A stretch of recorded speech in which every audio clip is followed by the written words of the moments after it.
Hello friends, hope you are all fine well and perfect. तो इस video में हम काजेज ऑफ वीज़ा रिजेक्शन जो 2021 में अनफॉर्चुनेटली बहुत से स्टूडेंट के हो गए हैं और कुछ अभी भी अपॉइंटमेंट का इंतज़ार कर रहे हैं। ठीक है, तो उनके बारे में थोड़ा मैं डिस्कस करने वाले हूँ। बहुत से फ्रेंड्स के मैसेज आ रहे थे, तो सोचा एक वीडियो उस पर बना लूँ ताकि सबकी हेल्प हो जाए। तो टॉप 5 जो पॉइंट्स है 2021 में वीज़ा रिजेक्शन के, वो मैंने पिकअप कर लिए हैं। ठीक है, वैसे तो वीज़ा रिजेक्शन के various depend on the case, various causes हो सकते हैं, लेकिन अकॉर्डिंग टू माय ओपिनियन जो मुझे लगे वो ये सबसे पहले जो था 2021 में जो मोस्ट ऑफ द स्टूडेंट की वीज़ा रिजेक्ट हो गए थे वो थे late apply for pre enrolment. जिन स्टूडेंट के financial field of study, I mean relevant field of study, उनको उनमें एडमिशन मिला था, उनके फाइनेंशियल डॉक्यूमेंट्स भी रेडी थे, सब सारे पेपर्स रेडी थे, जिनके आइलेट्स भी थे। ठीक है, लेकिन फिर भी वो रह गए 2021 में, तो उन्होंने लेट अप्लाई किया था, जो जिसके बावजूद एम्बेसी अपॉइंटमेंट लेट दे रही थी, बाज़ बच्चों को नहीं मिला। ठीक है, तो यही एक रिजेक्शन काज था सबसे टॉप पे।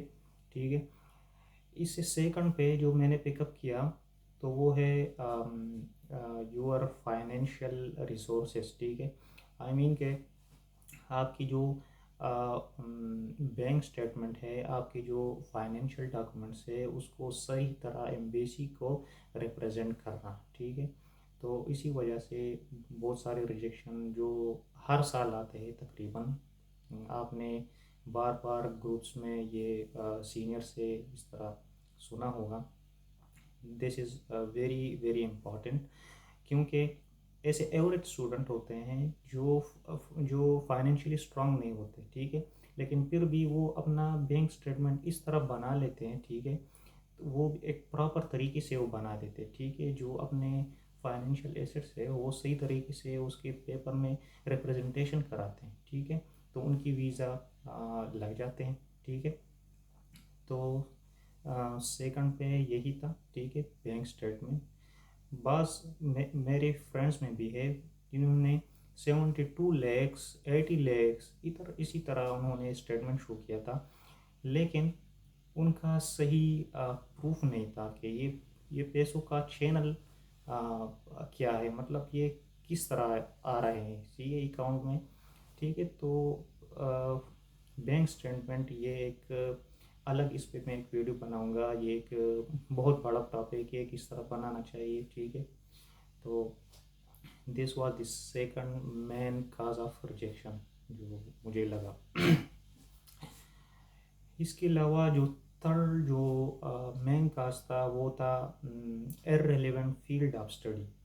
आपने कुछ और पढ़ा हो, पिछला एजुकेशन आपका कुछ और हो, और आपने एडमिशन कुछ और फील्ड में ली हुई। ठीक है, तो यूनिवर्सिटी तो आपको एडमिशन दे देते हैं, आपने मोटिवेशन लेटर ये सब कुछ अच्छी तरीके से बनाया होता है, तो उसी बेस पे आपको यूनिवर्सिटी एडमिशन लेटर दे देते हैं, लेकिन उधर एम्बेसी वाले आपको रिजेक्ट करवा देते। ठीक है, तो जो 2022 के लिए जो फ्रेंड्स अप्लाई कर रहे हैं, तो इस पॉइंट पे आप काइंडली तवज्जो दें कि आपका फील्ड रेलेवेंट होना चाहिए। ठीक है, फोर्थ मोस्ट इम्पॉर्टेंट पॉइंट है जिसकी वजह से भी रिजेक्शन आ गए। ठीक है, जो 3 पॉइंट्स पहले मैंने आपको बताए ये स्टूडेंट्स ने कवर किए थे, लेकिन फोर्थ पॉइंट जो थे वो है स्टडी गैप। जी, तो स्टडी गैप आपका 2 साल 3 साल इवन कि 5 इयर्स का भी बाद स्टूडेंट्स का गैप होता है, लेकिन वो सही तरह वो रिप्रेजेंट करते हैं कि ये 5 ईयर में उन्होंने क्या किया था स्टडी गैप में। ठीक है, तो अगर आप स्टडी गैप सही तरह मतलब वो कवर नहीं कर पा रहा है, उसकी रिप्रेजेंटेशन पेपर्स के थ्रू एम्बेसी को नहीं करवा रहे हैं, तो इसकी वजह से आपकी रिजेक्शन हो सकती है। तो ये थी मेन काज ऑफ रिजेक्शन। तो आप कोई इंटर्नशिप्स आपने की हो, किधर जॉब की हो, ठीक है, तो वो सारे लेटर्स आपने ओरिजिनल अटैच करवाने। ठीक है, क्योंकि उनको एक्सपीरियंस होता है उन वो हज़ारों बच्चों को हर साल हज़ारों लाखों को डील करते हैं, ठीक है। तो जो लास्ट पॉइंट मुझे लगा, तो main cause of rejection this was interview. जो सारे पॉइंट्स मैंने काज ऑफ रिजेक्शन के बताए, फ़र्ज़ करें ये सब आपके ठीक है, ठीक है, सही तरह रिप्रेजेंटेशन आपने डॉक्यूमेंट्स का आपकी करवा ली, ठीक है।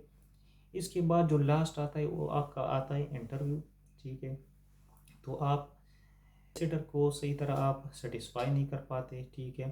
तो बाद स्टूडेंट नर्वस भी फील करते हैं, क्योंकि वो सोच रहे थे क्या क्या क्वेश्चन पूछेंगे, मुझे रिजेक्शन ना दे, तो इसी तरह, ठीक है। तो बिल्कुल रिलैक्स काम जाएं आप, ठीक है। और जो भी क्वेश्चन आपसे पूछें, ठीक है, तो वो सही तरह उसका टू द पॉइंट आंसर दे दें, ठीक है। तो इंटरव्यू जो जिन स्टूडेंट्स के सही नहीं हुए थे, एम्बेसडर को सही तरह सेटिस्फाई नहीं कर पाते, तो उनकी रिजेक्शन हो गई थी, हालांकि उनके सारे डॉक्यूमेंट्स जो थे वो सही तरह थे। इवन के ऐसे फ्रेंड्स भी है जिनको मेरिट बेस पे स्कॉलरशिप मिले थे। मेरिट बेस पे जिन स्टूडेंट्स को स्कॉलरशिप मिल जाता है, तो उनकी वीज़ा रिजेक्शन के चांसेस बहुत कम पड़ते हैं। उनको इंटरव्यू के लिए सही तरह प्रिपरेशन करवानी पड़ी, ठीक है।